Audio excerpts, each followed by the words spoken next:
दशरथ अजिर बिहारी राम। सिया राम जय जय राम। राम सिया राम जय जय राम। मंगल भवन अमंगल हारी, द्रवस दशरथ अजिर बिहारी राम। सिया राम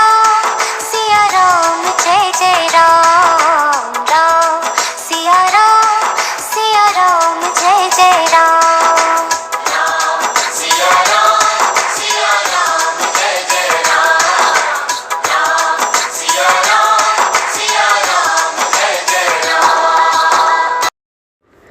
सतत प्रहर्षमलभदविपुलं पर्वतोत्तमः देवतानां पतिं दृष्ट्वा परितुष्टं शतक्रतुं। स वै दत्तवरः शैलौ बभूवावस्थितस्तदा हनुमांश्च मुहूर्तेन व्यतिचक्राम सागरम्। ततो देवाः स गन्धर्वाः सिद्धाश्च परमर्षयः अब्रुवन् सूर्यसङ्काशां सुरसां नागमातरम्। अयं वातात्मजः श्रीमान् पल्वते सागरोपरि हनुमान् नाम तस्य त्वं मुहूर्तं विघ्नमाचर। राक्षसं रूपमास्थाय सुघोरं पर्वतोपमं दंष्ट्रा करालं पिङ्गाक्षं वक्त्रं कृत्वा नभस्पृशम्। बलमिच्छामहे ज्ञातुं भूयश्चास्य पराक्रमम्। त्वां विजेष्यत्युपायेन विषादं वा गमिष्यति। एवमुक्ता तु सा देवी दैवतैर्भिः समुद्रमध्ये सुरसा बिभ्रति राक्षसं वपुः। विकृतं च विरूपं च सर्वस्य च भयावहं। प्लवमानं हनुमन्तमावृतयेदमुवाचः मम भक्षयः प्रदिष्टस्त्वमीश्वरैर्वानरर्षभ। अहं त्वां भक्षयिष्यामि प्रविशेदं ममाननं। वर एष पुरा दत्तो मम धात्रेति सत्वरा। व्यादाय वक्त्रं विपुलं स्थिता सा मारुतेः पुरः। एवमुक्तः सुरसया प्रहृष्टवदनो अब्रवीत् रामो दाशरथिर्नाम प्रविष्टो दण्डकावनम्। लक्ष्मणेन सह भ्रात्रा वैदेह्या चापि भार्यया अन्यकार्यविषक्तस्य बद्धवैरस्य राक्षसैः। तस्य सीता हृता भार्या रावणेन यशस्विनी। तस्या सकाशं दूतो अहं गमिष्ये रामशासनात् कर्तुमर्हसि रामस्य साहाय्यं विषयवासिनी। अथवा मैथिलीं दृष्ट्वा रामं चाक्लिष्टकारिणम् आगमिष्यामि ते वक्त्रं सत्यं प्रतिशृणोमि ते। एवमुक्ता हनुमता सुरसा कामरूपिणी अब्रवीन्नातिवर्तेन मां कश्चिद्देशवरो मम। तं प्रयान्तं समुदीक्ष्य सुरसा वाक्यं ब्रवीत्। बलं जिज्ञासमाना सा नागमाता हनुमतः। निविश्य वदनं मे अद्य गन्तव्यं वानरोत्तम।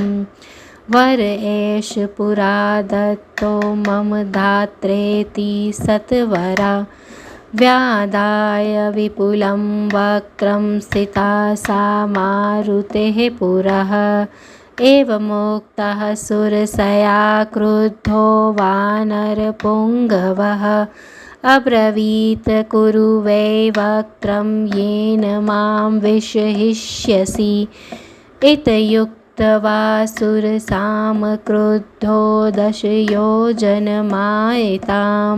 दशयोजनविस्तारो हनुमान् भवत् तदा तं दृष्ट्वा मेघसङ्काशं दशयोजनमायितं चकार सुरसाप्यास्यं विंशदयोजनमायितम् मंगल भवन अमंगलहारी द्रवौ दशरथ अजिर बिहारी मंगल भवन अमंगलहारी द्रवौ दशरथ अजिर बिहारी। देवताओं के स्वामी शतक्रतु इंद्र को संतुष्ट देखकर पर्वतों में श्रेष्ठ मैनाक को बड़ा हर्ष प्राप्त हुआ। इस प्रकार इंद्र का दिया हुआ वर पाकर मैनाक उस समय जल में स्थित हो गया और हनुमान जी समुद्र के उस प्रदेश को उसी मुहूर्त में लांघ गए। तब देवता, गंधर्व, सिद्ध और महर्षियों ने सूर्य तुल्य तेजस्विनी नाग माता सुरसा से कहा, ये पवन नंदन श्रीमान हनुमान जी समुद्र के ऊपर होकर जा रहे हैं, तुम 2 घड़ी के लिए इनके मार्ग में विघ्न डाल दो। तुम पर्वत के समान अत्यंत भयंकर राक्षसी का रूप धारण करो, उसमें विकराल दाढ़ें, पीले नेत्र और आकाश को स्पर्श करने वाला विकट मुंह बनाओ। हम लोग पुनः हनुमान जी के बल और पराक्रम की परीक्षा लेना चाहते हैं। या तो किसी उपाय से ये तुम्हें जीत लेंगे अथवा विषाद में पड़ जाएंगे, अर्थात इससे इनके बल अबल का ज्ञान हो जाएगा। देवताओं के सत्कार पूर्वक इस प्रकार कहने पर देवी सुरसा ने समुद्र के बीच में राक्षसी का रूप धारण किया। उसका वह रूप बड़ा ही विकट, बेडौल और सबके लिए भयावना था। वह समुद्र के पार जाते हुए हनुमान जी को घेर कर उनसे इस प्रकार बोली, कपिश्रेष्ठ, देवेश्वरों ने तुम्हें मेरा भक्ष्य बताकर मुझे अर्पित कर दिया है, अतः मैं तुम्हें खाऊंगी। तुम मेरे इस मुंह में चले आओ। पूर्व काल में ब्रह्मा जी ने मुझे यह वर दिया था। ऐसा कहकर वे तुरंत ही अपना विशाल मुंह फैलाकर हनुमान जी के सामने खड़ी हो गई। सुरसा के ऐसे कहने पर हनुमान जी ने प्रसन्न मुख होकर कहा, देवी, दशरथ नंदन श्री रामचंद्र जी अपने भाई लक्ष्मण और धर्मपत्नी सीता जी के साथ दंडकारण्य में आए थे। वहाँ परहित साधन में लगे हुए श्री राम का राक्षसों के साथ वैर बंध गया, अतः रावण ने उनकी यशस्विनी भार्या सीता को हर लिया। मैं श्री राम की आज्ञा से उनका दूत बनकर सीता जी के पास जा रहा हूँ। तुम भी श्री राम के राज्य में निवास करती हो, अतः तुम्हें उनकी सहायता करनी चाहिए। अथवा यदि तुम मुझे खाना ही चाहती हो तो मैं सीता जी का दर्शन करके अनायास ही महान कर्म करने वाले श्री रामचंद्र जी से जब मिल लूँगा तब तुम्हारे मुख में आ जाऊँगा। यह तुमसे सच्ची प्रतिज्ञा करके कहता हूँ। हनुमान जी के ऐसा कहने पर इच्छानुसार रूप धारण करने वाली सुरसा बोली, मुझे ये वर मिला है कि कोई भी मुझे लांघकर आगे नहीं जा सकता। फिर भी हनुमान जी को जाते देख उनके बल को जानने की इच्छा रखने वाली नाग माता सुरसा ने उनसे कहा, वानर श्रेष्ठ, आज मेरे मुख में प्रवेश करके ही तुम्हें आगे जाना चाहिए। पूर्व काल में विधाता ने मुझे ऐसा ही वर दिया था। ऐसा कहकर सुरसा तुरंत अपना विशाल मुंह फैलाकर हनुमान जी के सामने खड़ी हो गई। सुरसा के ऐसे कहने पर वानर शिरोमणि हनुमान जी कुपित हो उठे और बोले, तुम अपना मुंह इतना बड़ा बना लो जिससे उसमें मेरा भार सह सको। यूँ कहकर जब वे मौन हुए तब सुरसा ने अपना मुख 10 योजन विस्तृत बना लिया। ये देखकर कुपित हुए हनुमान जी भी तत्काल 10 योजन बड़े हो गए।